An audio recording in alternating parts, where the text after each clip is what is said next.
Ya, kembali lagi di Berita Satu View dan di segmen kedua ini kita akan membahas mengenai peringatan Hari Anti Korupsi serta Hari Hak Asasi Manusia. Dan masih bersama dengan redaktur pelaksana Majalah Gatra serta redaktur eksekutif Harian Rakyat Merdeka, Mas Sugiono dan juga tadi Mas Gunadi.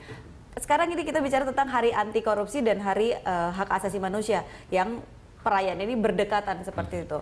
Nah, tapi kalau kita bicara tentang Hari Anti Korupsi dulu, Hari Anti Korupsi sekarang Indonesia kondisinya kemudian juga jangan sampai ini tandai dengan adanya gebrakan Kejaksaan Agung ya kemarin yang menahan 2 pejabat publik karena didugaan korupsi. Ada mantan Gubernur Sulawesi Tengah serta juga mantan Bupati Indramayu Jawa Barat. Nah, kalau tanggapan Mas Gunadi? Ya, tentang isu korupsi di Indonesia akan masih tetap ya menjadi PR. Karena misalkan meskipun segencar apapun KPK bekerja memberantas korupsi, tapi hasil indeks persepsi korupsi kita sebetulnya belum begitu menggembirakan ya. Laporan terakhir ini angka indeks persepsi korupsi yang dikeluarkan oleh masyarakat Transparansi Internasional itu kita berada di posisi 104 dengan poin angka indeks 34. Range-nya itu dari 0 sampai 100. Itu hanya beranjak 2 poin dari tahun 2013 di angka 32. Dan kita itu angka 34 itu masih di bawah rata-rata indeks persepsi korupsi dunia yang kalau nggak salah di angka 43.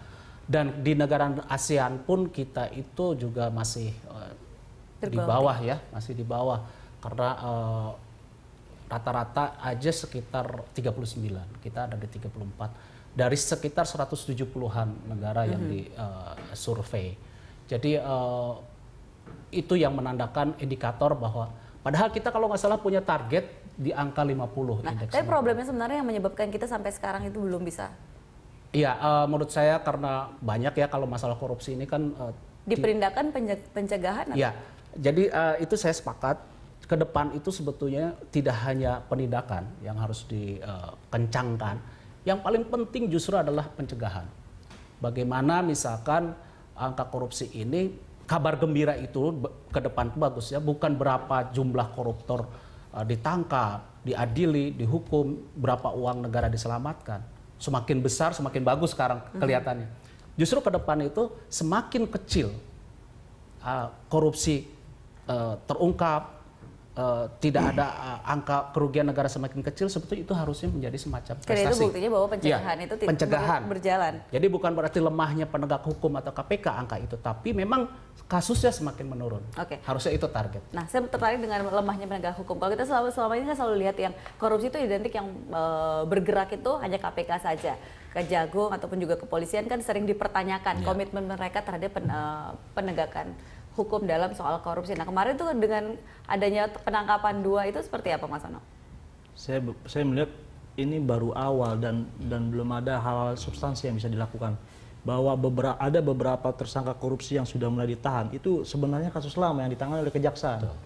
Dan itu jadi PR sudah hampir 5 tahun lebih mengendap di Kejaksaan, dan mungkin sekarang ketika Jaksa Pras sudah mulai bekerja, diperintah langsung oleh Jokowi untuk mulai melakukan gebrakan, itu dia melihat hal-hal di depan yang memang sebenarnya sudah jelas status hukumnya, kenapa tidak langsung dieksekusi. Itulah yang dilakukan oleh Jaksa Pras sekarang ini. Kalau terkait kenapa indeks korupsi kita makin tinggi, makin menurun, nah itu saya melihat bahwa sebenarnya saya melihat justru KPK sekarang ini lebih giat dalam melakukan pemberantasan, lebih giat dalam melakukan penindakan, tetapi hasil kerja KPK saya melihat tidak didukung oleh kinerja dari pengadilan tipikornya. Kalau boleh kita bandingkan ketika dulu Jaksa Urip Trigunawan divonis 20 tahun dengan tuntutan awal cuma sebesar 12 tahun, tapi hakim berani memutuskan 20 tahun.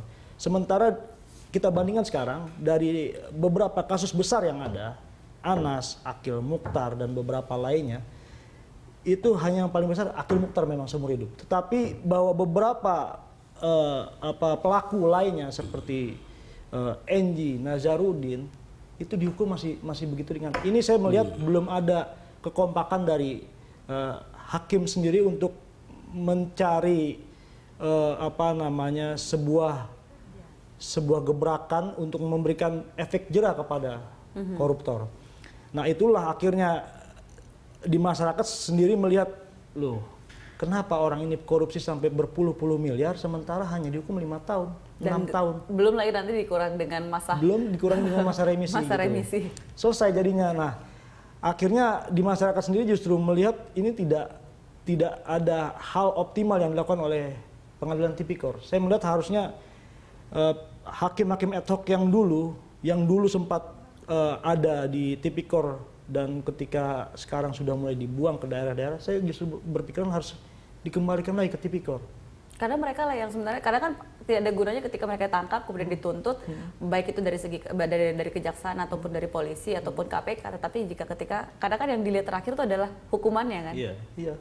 Ya itulah ketika ternyata KPK sudah bekerja susah payah membuktikan, mencari alat bukti, melakukan penuntutan, tapi ternyata ketika ditangani oleh hakim pun memberikan putusan yang bisa dikatakan kurang memenuhi rasa keadilan masyarakat. Oke. Nah, bicara soal hukuman itu kan juga kita tahu bahwa satu sisi masih banyak sekali tugas ataupun PR dari penegakan hukum terkait dengan korupsi. Tetapi soal hukuman itu kan juga sekarang akhir-akhir ini sedang terkait ini peringatan Hari Hak Asasi Manusia, itu juga mengenai hukuman mati terhadap para terpidana. Kita tahu sebentar lagi ada 5 terpidana mati dari kasus narkoba yang akan dieksekusi seperti itu, tapi juga ini suara bahwa hukuman mati itu melanggar hak asasi. Nah, ini bagaimana?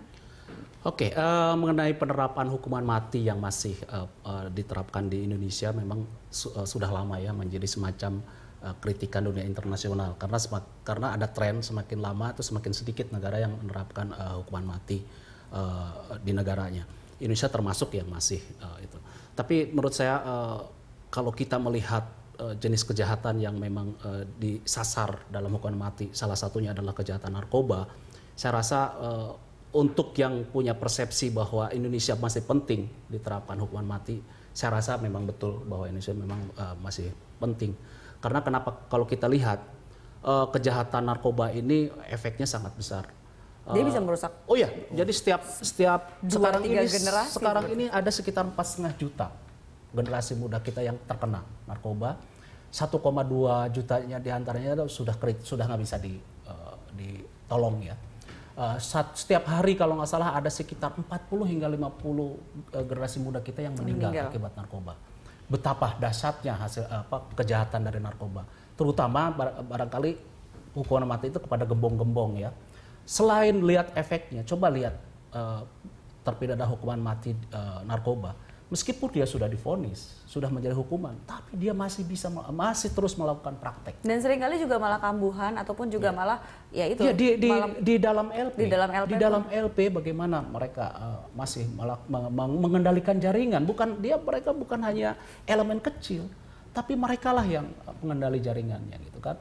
Itu yang saya rasa kita harus melihat dari efek dari kejahatan ini ya.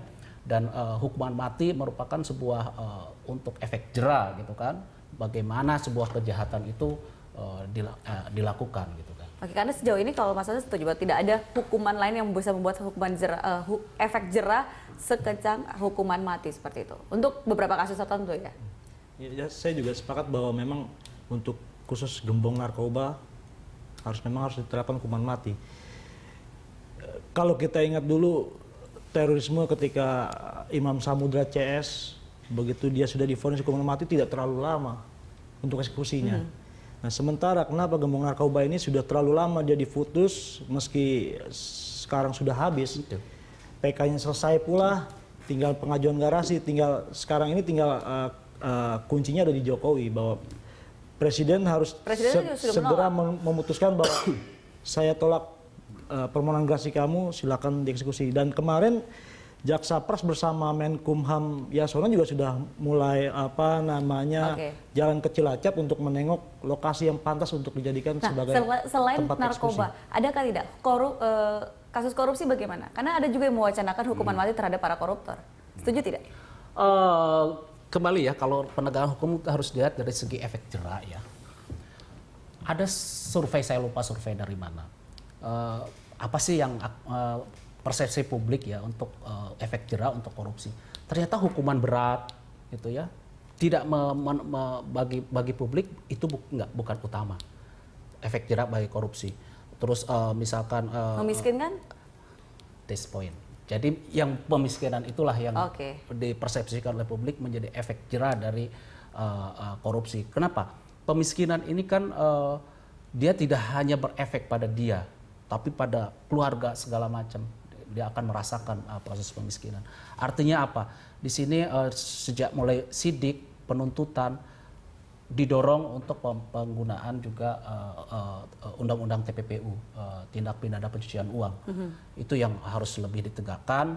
Selain tadi bobot hukumannya segala macam, ada sampai yang terberat kan kasus akhir yang seumur hidup, dicabut hak politiknya. Rupanya kalau lihat dari survei, salah satu untuk efek jera koruptor adalah itu tadi, pemiskinan. Karena sebenarnya mereka melakukan korupsi karena takut miskin kan?